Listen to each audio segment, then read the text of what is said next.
Hi there, my name is April, and today I will be presenting a topic in relation to altered intracranial regulation. Intracranial regulation means regulation of everything inside the cranium, so that means the brain, the dry matter, and the circulatory system. The brain is the primary structure that is associated with intracranial regulation. Since it's the primary control of the body, it's a pretty important structure. When intracranial regulation is functioning optimally, the person is able to function normally. Any alterations in intracranial regulation will result in dysfunction. So, what are things that can alter intracranial regulation? Things like impaired perfusion, in which there is not enough blood flow to the brain, and the brain can't get oxygen and nutrients to its tissues. It is gonna dysfunction. Compromised neurotransmission, since the brain is very heavily dependent on the functioning of its neurons and the neurotransmitters to get the message across. Any compromisation there will cause a dysfunction again in the brain. Glucose regulation, the brain cannot store glucose, so it needs a constant supply for optimal functioning. And any pathology, so things like tumors, neurodegenerative diseases, and inflammatory conditions will alter intracranial regulation and cause dysfunction within the brain. Alzheimer's disease is one of the conditions in which intracranial regulation is altered. Alzheimer's disease is a progressive disease that profoundly diminishes memory, reasoning, and thinking skills. Alzheimer's is the most common cause of dementia, affecting 60 to 80% of dementia patients. Dementia is an umbrella term that is used to describe a set of symptoms like poor memory and difficulty learning new information. Alzheimer's is a neurodegenerative disease leading to neuron loss, which leads to brain atrophy. The exact etiology of Alzheimer's disease is unknown. However, we have found three characteristic findings in people with Alzheimer's disease that ultimately alter the function and structure of the brain. And these are the buildup of amyloid plaques, neurofibril tangles, and loss of connections between the neurons, leading to the cell death. So here I have my normal neuron, and here I have my Alzheimer's neuron. So in the normal neuron, I have these green straight lines that run across the body of the neuron.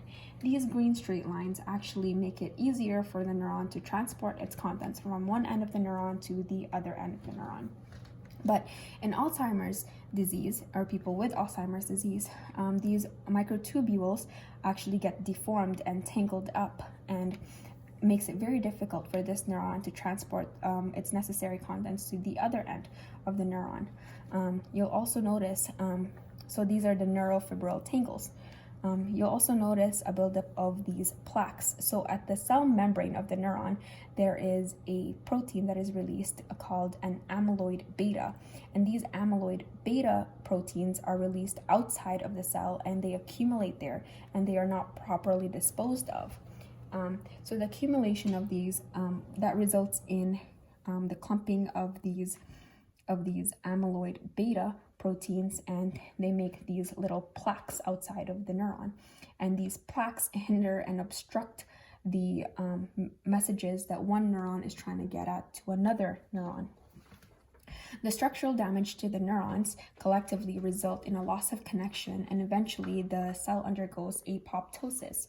And when enough of these cell dies, that actually results in brain atrophy, which brings us right back here. The manifestations of Alzheimer's is very gradual. The rate of deterioration can take up to from 3 to 20 years. Someone with Alzheimer's may show signs of impaired communication, recognition, judgment, memory, reasoning, or the inability to carry out purposeful movements.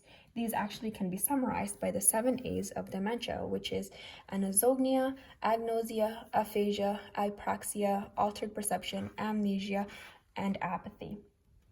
Complications of Alzheimer's could result in delirium, which is the acute onset of mental confusion and is a medical emergency.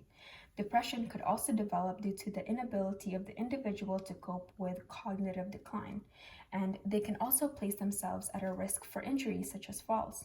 The cognitive decline of the individual impair their judgment, making them believe that they are still able to do things that they are no longer able to.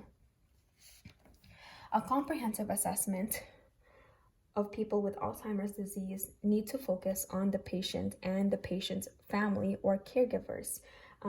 Because the progression of the disease leaves the patient totally dependent on others for all aspects of care, it is very important to assess the physical and social environment of the people living with Alzheimer's disease to ensure safety and social support.